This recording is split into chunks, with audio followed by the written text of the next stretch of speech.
Wow, stories.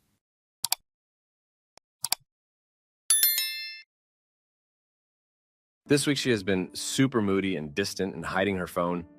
She is allowed to go through my phone anytime, and she does. I have nothing to hide. She made a random comment about how some dude hit on her at her doctor's appointment. I made a joke saying, "Did you get his number?" And she freaks out, gets super defensive. It's not like she has accused me 100 times of cheating, even though I'm faithful. She has an issue with my tattoo, so she thinks it makes me more desirable. Anyways, she got defensive and a few days went by, and she got nausea, vomiting, and a headache, can't eat, and refuses to eat or drink. I'm fine. She has had this sometimes throughout the years, and I've come to a personal opinion that it might be psychological things manifesting as physical symptoms. She always asks what she can do to help it. I suggest seeing a doctor, drinking water, trying to force food down, because not eating or drinking will make her worse. She refuses, and it's a cycle of her asking what to do. I suggest food, water. She gets mad. Repeat.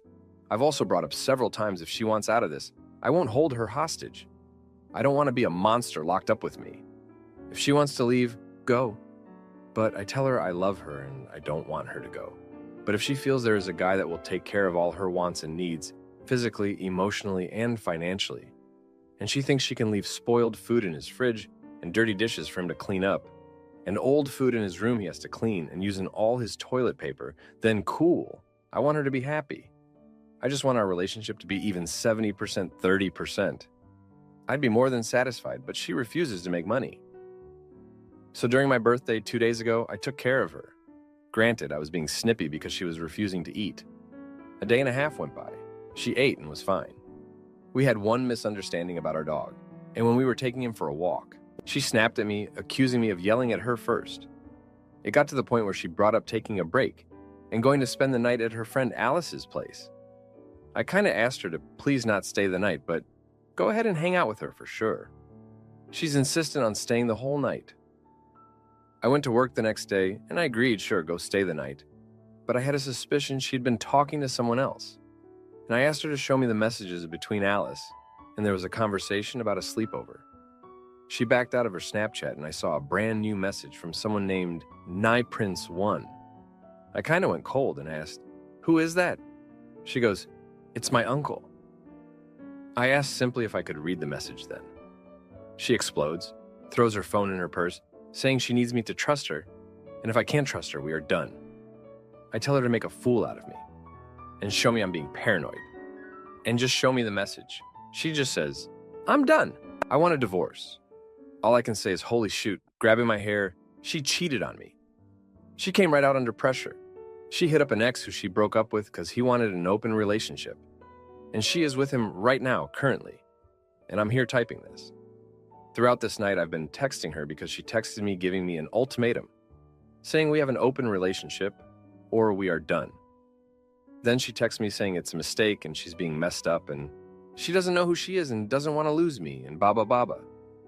I told her parents they want to kick her out of the house.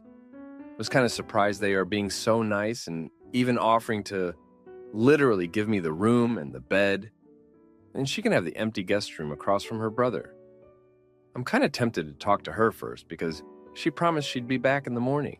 The only thing is, I feel bad.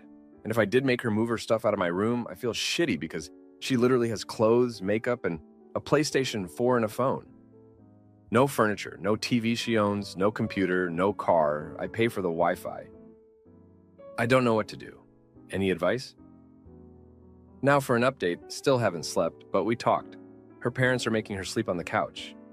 I told her I don't want to see her or talk to her right now. I asked if she's legit wanting to make it work. She was crying, saying yes. I told her I don't believe her and I gotta see initiative. I'm not saying I'm forgetting anything. The neighbors know she cheated now. Not proud, but I have a booming voice. I'm emotionally distancing right now. I told her I want her to take a sexually transmitted disease test as soon as possible. If she doesn't get both her general educational development and a job in the next 4 months, we are done. I have divorce papers being put together already in case shit hits the fan again. She said she's going to go to therapy, and I hope she does. I understand everyone tells me to run. I get it.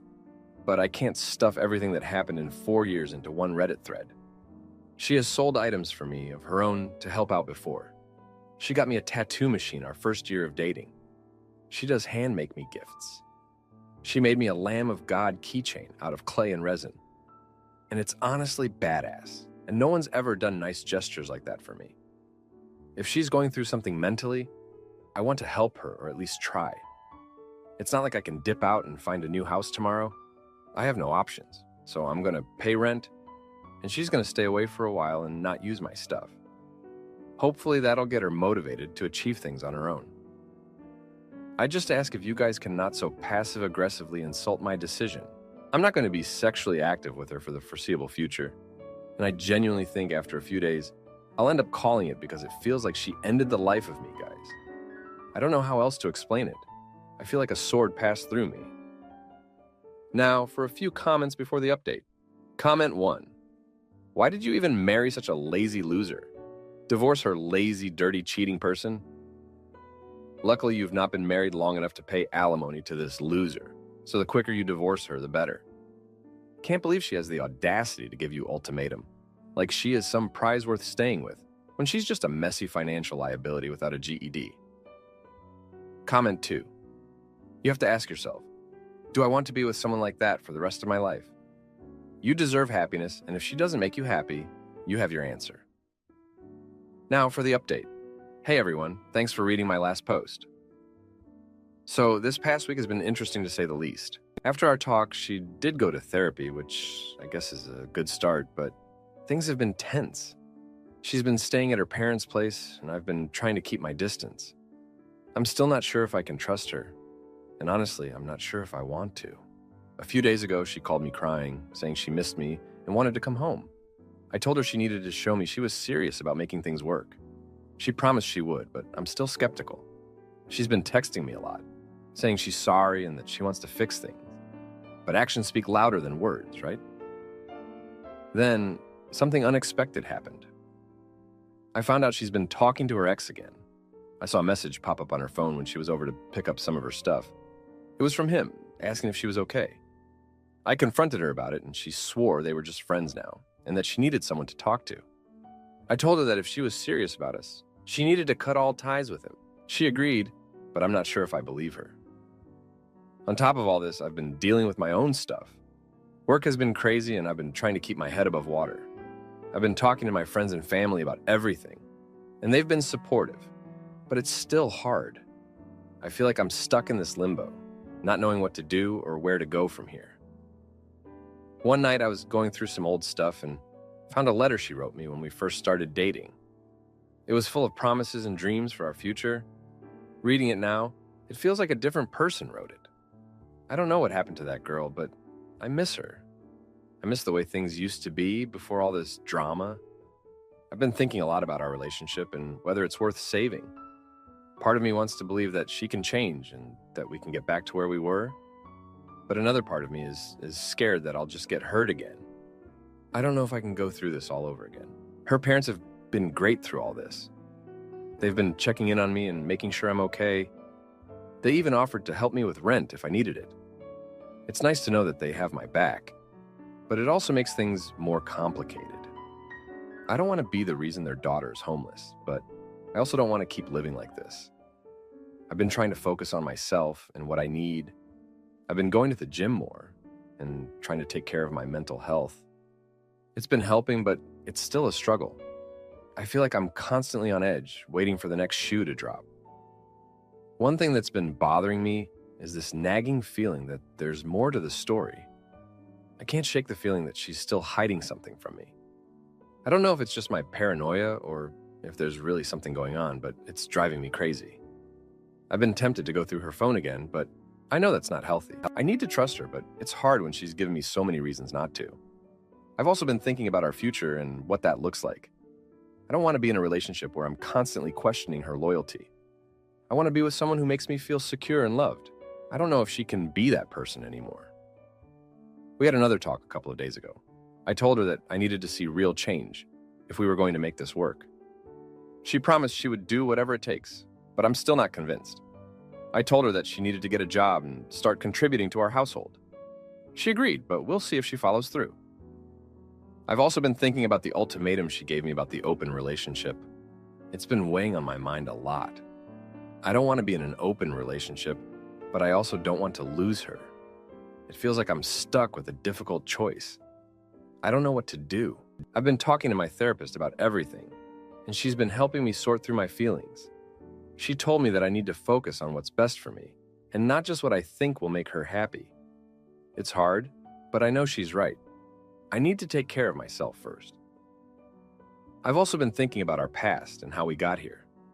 When we first started dating, everything was so perfect. We were so in love and couldn't get enough of each other. But somewhere along the way, things changed. I don't know if it was the stress of life or if we just grew apart, but it's been hard to watch our relationship fall apart. I remember this one time early in our relationship when she surprised me with a weekend getaway. It was the most thoughtful thing anyone had ever done for me. We spent the whole weekend just enjoying each other's company and making memories. I miss those days. I miss the way she used to look at me and the way we used to laugh together. I've been trying to hold on to those memories and remind myself of the good times. But it's hard when the present is so full of pain and uncertainty. I don't know if we can ever get back to that place, but I want to try. I want to believe that we can make it through this and come out stronger on the other side. But then I think about all the lies and the betrayal, and it makes me question everything. Can I really trust her again? Can we really rebuild our relationship after everything that's happened? I don't know the answers to those questions, and it scares me. I've been trying to take things one day at a time and not get too caught up in the what-ifs. It's hard, but I'm doing my best. I know that whatever happens, I'll be okay. I have my friends and family to support me, and I know I'll get through this.